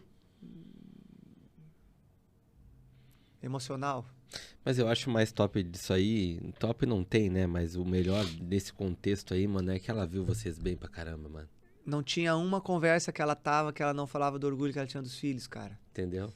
E eu tô num desafio hoje, num desafio muito grande hoje, que ela estaria sentada na cadeira da frente. Como ela sempre teve. Aham. Ela seria a primeira pessoa a estar me abraçando, a estar me levando em tudo quanto é lugar. Ela seria a minha maior parceira, a minha maior incentivadora. Com certeza. Ela seria Porque querendo ou não, ela te tirou do escuro. Ela me tirou do escuro. Te levou pra luz. E na realidade, na proporção do egoísmo da gente, né, Ada? A gente acha que era um projeto teu, aquele campo. E nunca foi, mano. Na realidade, era algo que Deus estabeleceu já ali tinha, pra cara, ajudar e assim, muitas ó, crianças, já mano. tinha, imagina, desde quando? Entendeu? Desde quando?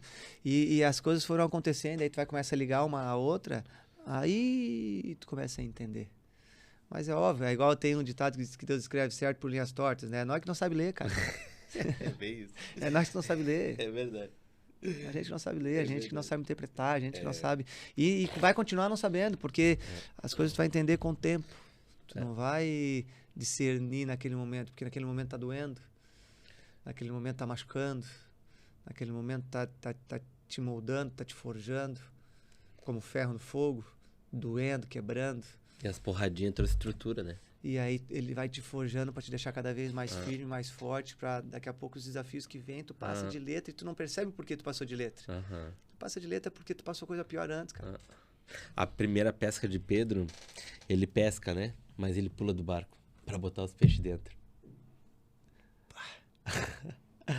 A segunda, provavelmente, é pra pescar, botar os peixes dentro e ficar dentro do barco. É por isso da estrutura. Mas primeiro dói. Dói. Uf, Ui, como deu. dói. E aí a gente vai tendo um amadurecimento espiritual, um amadurecimento pessoal. Aham. E vai te forjando, cara, vai te forjando, porque eu acho que hoje eu entendo que é importante para a criação dos meus filhos, hoje é importante pro meu relacionamento como marido. Eu sou outra pessoa, cara, depois de ter tido meus filhos. Outro cara. Imagino. Outro cara. Por mais que são filhos muito distintos, até porque é 10 anos depois. Aham. Né? Então, estamos tomando um lé. A gente tá tomando um lé do Anthony que você não tem ideia, Imagino. cara. Pá, já não são mais tão novinhos, já. É a mesma Aí coisa tamo eu com o tomando Benjamin lá em casa. um lá. lé, cara, dele. Ele voando. Mas, cara, assim, ó, eu sempre fui mais... Aí, com tudo isso, pastor, teu coração vai empedrando também. Aham. A gente ficava dentro de casa meses sem se falar. Irmão com irmão, pai com filho. Quando dava aqueles estresses antigamente, passava meses. E aquilo, teu coração empedra, porque aquilo pra ti é normal. Claro. Então eu sofro muito hoje. A minha esposa sofre com isso. Porque não é que eu sou ruim. É que eu sou... Mano, quer falar comigo? Fala. Não quer? Não fala. Aham. Tu nem... Ah, brigou. Pra mim, tô nem aí. Eu fico na minha, me fecho e não percebo. E não percebo. É a forma de se proteger, né? Porque foi o que eu vivi. Eu vivi. Então, se eu for me apegar a tudo que acontece, eu vou sofrer como eu sofri lá atrás. Então, aquilo me fez empedrar. Empedrou. Mas hoje eu brinco que eu sou uma mãe. Sou uma mãezinha. Com a minha filha. Com o meu filho, meu Deus, eu sou um bocózão, cara. Adam, pra nós terminar, me diz uma coisa. Diante de todas essas pedradas aí, de tanto tudo viveu aí, cara, história bacana pra caramba.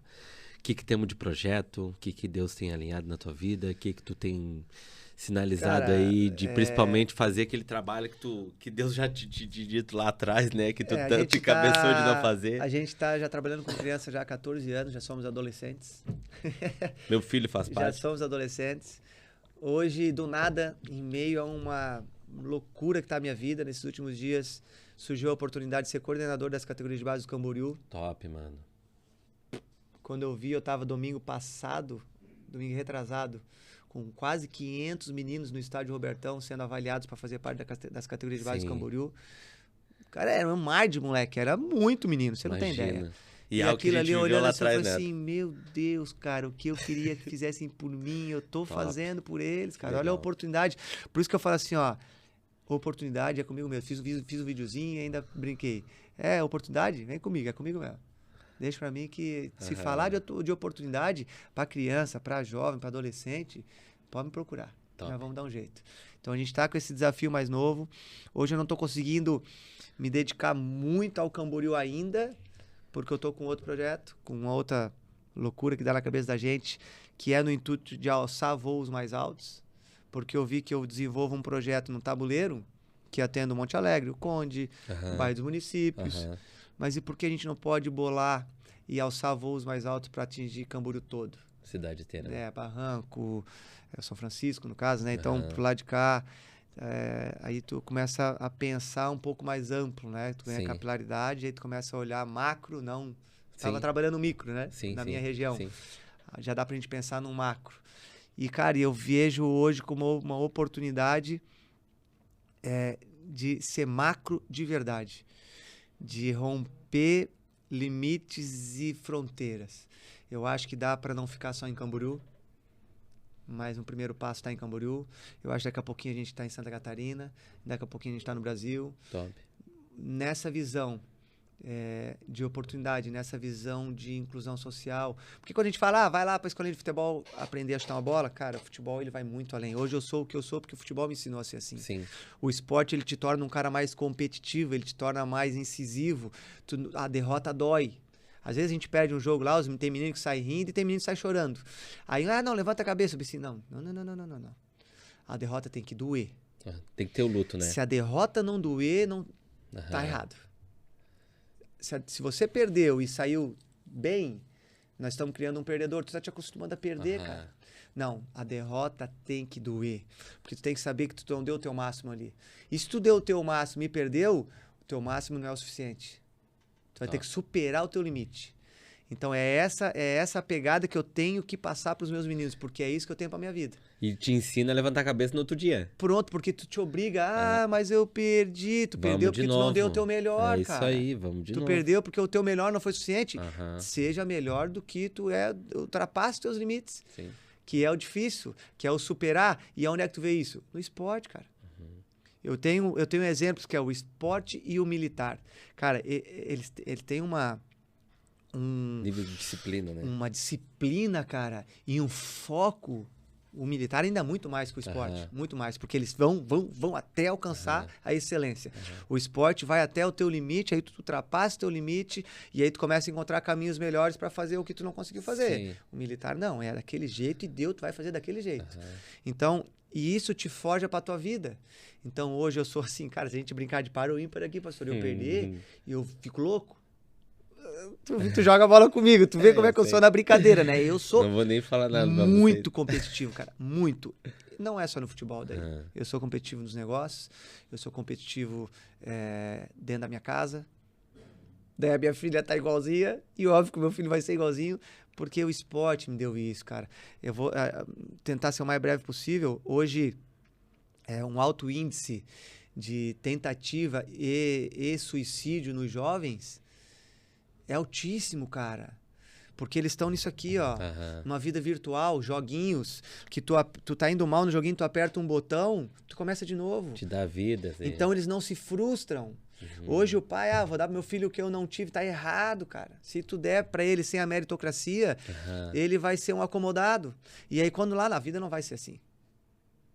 A frustração na criança, ela é necessária. A criança tem que perder e a derrota tem que doer. Ela tem que falar que quer aquilo ali, muitas vezes não ter, para ela merecer ter. Porque se tu dá tudo, chega lá na frente, um menino de 15 anos perde a namorada, ele quer se matar.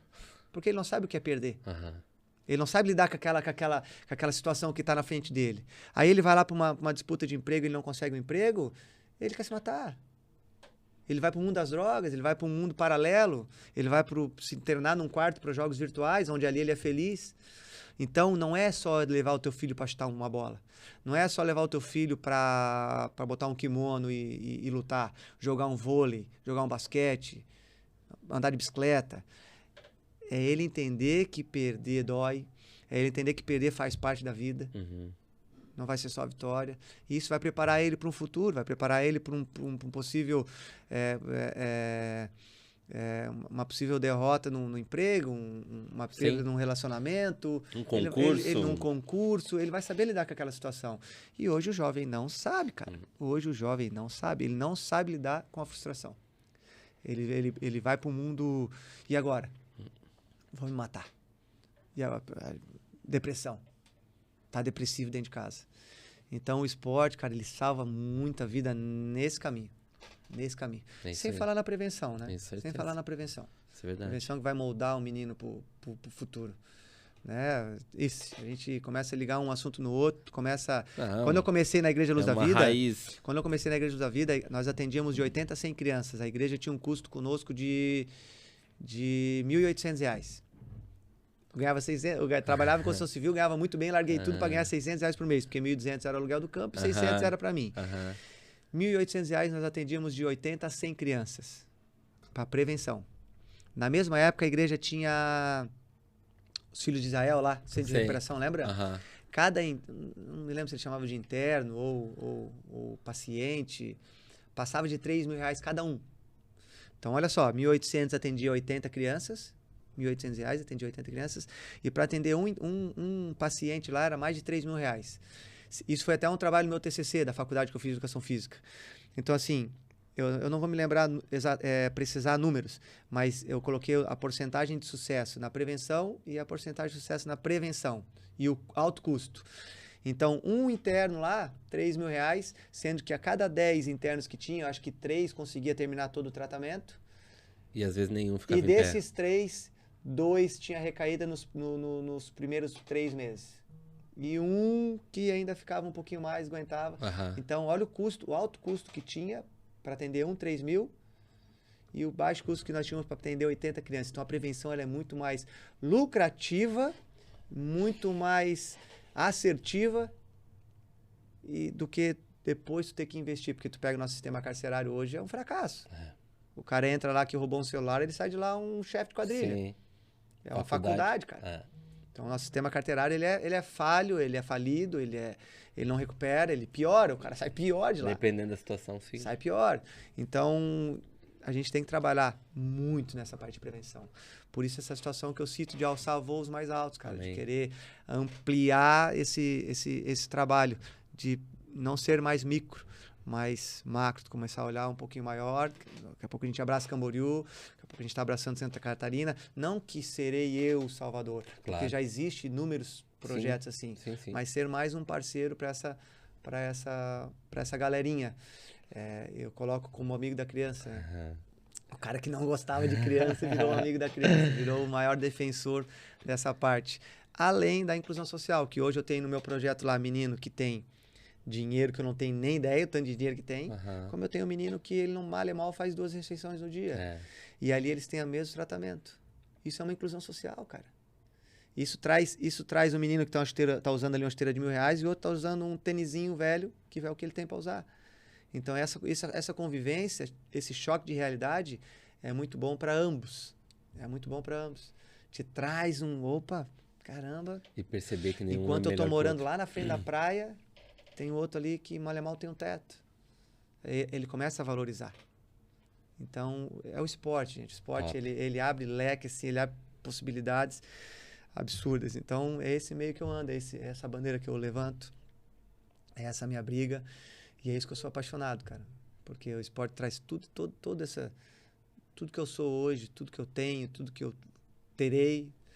Os lugares que eu vou chegar, os lugares que eu já cheguei, o Brasil todo que eu conheci foi o futebol que me deu. Top. Então não é, riqueza, é bom? Claro que é bom. O cara que fala que dinheiro é ruim é mentiroso. É bom. Mas a experiência, a vivência, ela também... Daí a diferença do preço e o valor, né? Não tem... E dentro desse projeto todo que tu quer trazer, né, hoje, que dentro do contexto que Deus está te levantando, né, para tu entrar em lugares onde pode ser uma resposta, né, mano, para muita coisa, e principalmente para trazer essa parte social, Adam.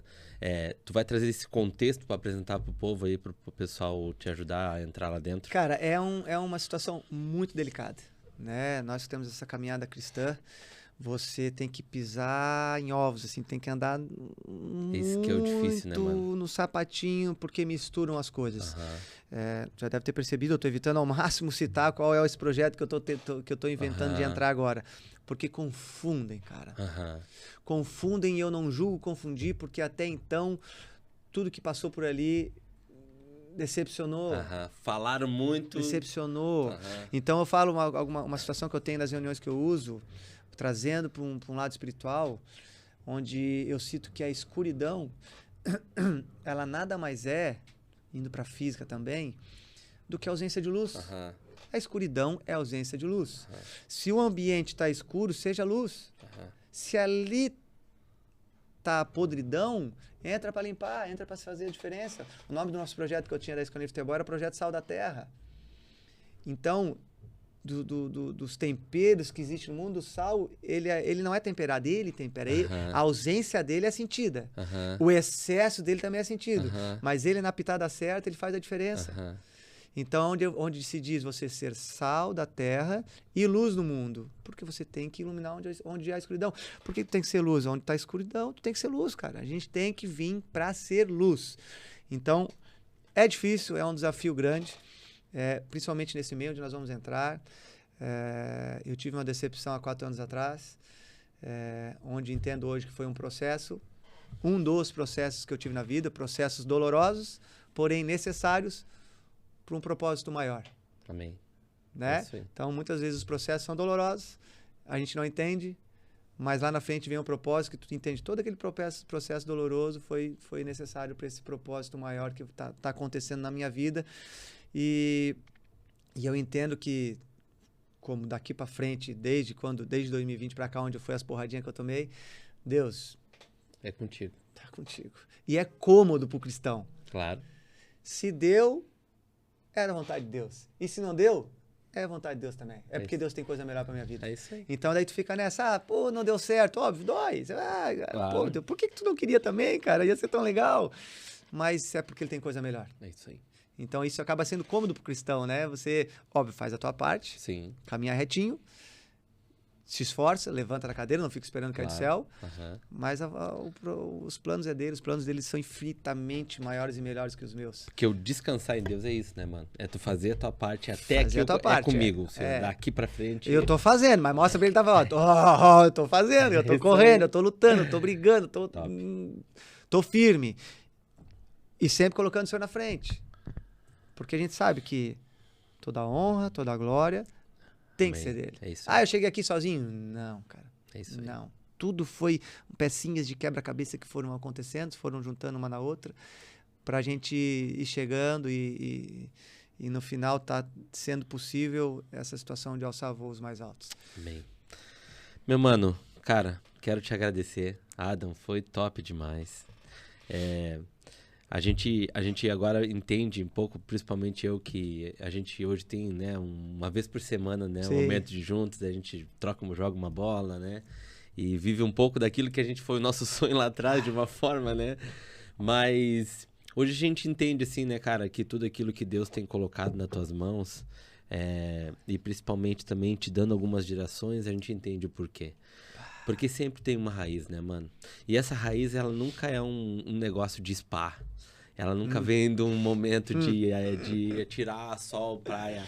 Não, mano, ela vem de muita luta, muita perseverança, muita garra. E automaticamente também sendo uma família normal dentro do contexto de família. Tem problemas, são resolvidos, Sem dúvida. tem perdão, volta ao normal, tem percas, mas é dentro daquele contexto assim, entra num contexto de encontrar Cristo, né?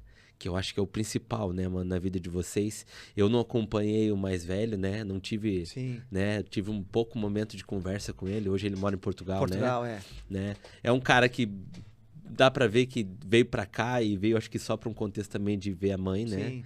E aí depois voltou e deu toda aquela situação. Mas dentro do contexto de vocês, mano, é uma família que, cara, tinha tudo pra dar errado, Ah, mas sem dúvida. né? Mas ao mesmo beirou o abismo, cara. É onde sempre minha mãe falava, o orgulho que ela tinha, porque outra mulher não passaria o que minha mãe passou, Eu cara. imagino. Outra mulher não passaria o que ela passou. Eu imagino. Mas ela se viu ali, o local onde nós estávamos morando, naquela época ainda muito complicado. A nossa região ali era, sim, complicada, na nossa infância. E ela se viu, como é que eu vou criar 3 homens sozinha? Bah. Então ela superou muita coisa, cara. Para ter um homem dentro de casa e botar respeito. E eu não tenho dúvida nenhuma que se não tivesse acontecido assim, teria descambado. Ou teria descambado. Eu imagino. Mano, história de perseverança, história de... né, de... Então, no final, a maior guerreira, a chave de tudo isso que aconteceu e tá acontecendo nas nossas vidas é a minha mãe, cara. Top. Que mulher, cara. Que mulher. Um dia eu escutei de um ancião, atrás de... modo de falar, né? Atrás de todo cara top, que tu olha assim... Cara top, cara. Esse cara, ele é... Sim. Tu pode ter certeza que do lado tem uma mulher extraordinária. Tem uma guerreiraça. Oh, sem dúvida. Ali... Porque a mulher é o suporte, mano. Não tem. Ali ela... é loucura. Mano, Deus te abençoe. Amém. Tá abençoando mais do que mereço. Tá abençoando mais do que mereço. Obrigado, viu, mano? Eu que agradeço, cara. Eu que agradeço. É legal a gente... Eu já tive a oportunidade de contar um pouquinho, porque no final a gente vai vendo que é tudo um quebra-cabeça. Ele vai se encaixando lá na frente, né? E quem tá ouvindo também. É, porque eu percebi várias coisas, sabe? Que não foi simplesmente um dar de ponta de faca, mano. É que existia um trabalhar de Deus ali, mano, que ele precisava te estruturar, mano. E essa teimosia fazia parte do projeto, Ada. A verdade é essa. Não fosse assim, não seria outro jeito. Eu não ia desistir nunca, cara. Eu ia estar até agora ainda. Ia estar... Então foi tudo tendo que ser da maneira que foi, do jeito que foi, mas óbvio, né? Hoje é fácil falar. Hoje é fácil. Mas doeu, viu? Eu acho que o mais difícil de tudo isso é ter aturado o Kleber até hoje como cunhado, mano. Cara, acho que é um dos maiores presentes que Deus me deu na minha vida, cara, foi a família da minha esposa. Não tinha como cara. deixar, mano, de falar, eu amo ele. O cara, pensa no cara que eu... Um dos maiores, se não o maior presente que Deus deu na minha vida foi a família da minha esposa. Cara, pensa num cara top, conheço o pai dele também, são pessoas maravilhosas, mano. Tá ele louco. é... Ele Hoje, família de sangue do meu sangue aqui, só meus filhos, né? Porque o meu irmão um tá em Portugal, o outro tá em Bombinhas. Então, em Camboriú ali, só os dois meus filhos, só os meus 2 filhos. Mas a família que eu tenho, a família da esposa, meu Deus, cara. Eu falo pra ele que cada passada de franja é um flash, mano. Ali é, né? Ali é uma jogadinha, né? Ah, tá louco. Meu mano, que acha que é bom de bola, não? ele não, briga. mas ali dá uma mistura boa do meu filho. É? Que do lado da mulher, verdade. O meu sogro joga bola até hoje. O cunhado joga bola. Verdade. E do lado de cá também. Se não for bom de bola... Não, tem que dar boa, pelo amor de Deus. Tá no DNA, né? Tá no DNA. Te amo, mano. Deus te abençoe. Amém, cara. Viu? Obrigado Abraço. pela oportunidade. Deus abençoe. Continue abençoando cada vez mais esse projeto lindo que você fez aqui.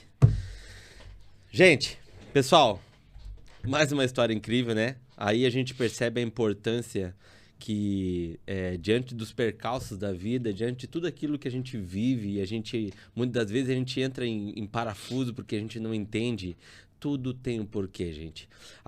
Quando a gente entrega a nossa vida para Deus, a gente tem que entender que a nossa vida já não é mais nossa. Então, se as coisas positivas, negativas acontecem na nossa vida, é porque Ele está cuidando. A palavra diz em Jeremias, capítulo 1, que antes mesmo que fôssemos formados no ventre da nossa mãe, tinha um projeto para cada um de nós. Tinha um projeto para Jeremias. Tem um projeto na tua vida, tem um projeto nas coisas, nos teus sonhos. Às vezes os nossos sonhos não estão muito vinculados com os sonhos de Deus, mas entenda, gente, que o sonho de Deus para nós sempre vai ser o melhor.